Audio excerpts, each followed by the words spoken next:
dissolves in water. He noticed that if the chemical produces positively charged hydrogen atoms, also known as protons, it's an acid. If the chemical produced negatively charged molecules of oxygen and hydrogen, also known as hydroxide, that chemical is a base. And if neither protons nor hydroxide ions are produced, the chemical is neutral. Now hang on a second. If you put a proton and hydroxide together, what do you get? A water molecule. Your average cup of water mostly contains that 3-atom molecule, H2O, but there are also extra protons and hydroxide ions floating around. In water-based solutions, if the protons outnumber the hydroxide ions, that solution is acidic. The opposite, and it's basic. We use the number of protons to define the concentration of an acid or base, and we call that the pH scale. 0 on the scale is very acidic, 14 is very basic, 7, right in the middle, is neutral. That system comes from Danish chemist Søren P. L. Sørensen, who invented the pH scale in 1909 while working as head of Carlsberg Beer's chemical department. Arrhenius' definition of acids and bases works very nicely with the pH scale. When an acid dissolves in water, it adds protons to the solution, increasing their concentration and resulting in an acidic solution. Bases do the opposite, adding hydroxide ions to the solution. Arrhenius' definition is a good one, but it's not the only way to think about acids and bases, nor is it the most useful way to explain every situation. In 1923, two chemists, one Danish and the other American, who worked independently, came up with new definitions of acids and bases.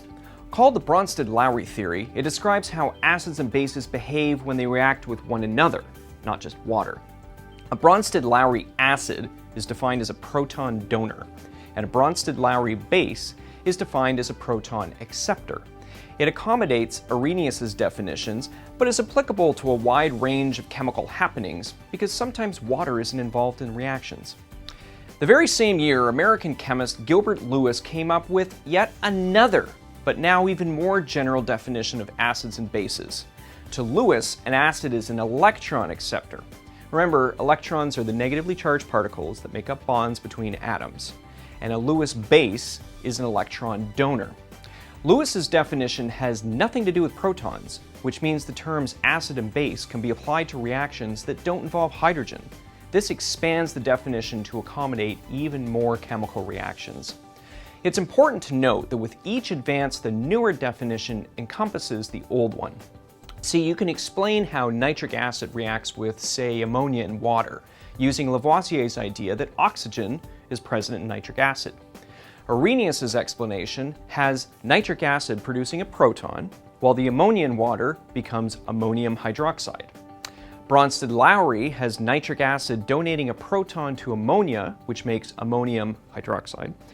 And Lewis' theory has nitric acid's proton accept electrons from the ammonia's nitrogen, and that forms ammonium. Today, chemists use Arrhenius, Bronsted-Lowry, or Lewis depending on the chemical system, for example if water is present. Thanks to these founders of chemistry, there's a useful definition for every situation, and acids and bases are no longer so mysterious. And now, for real this time, thanks for watching.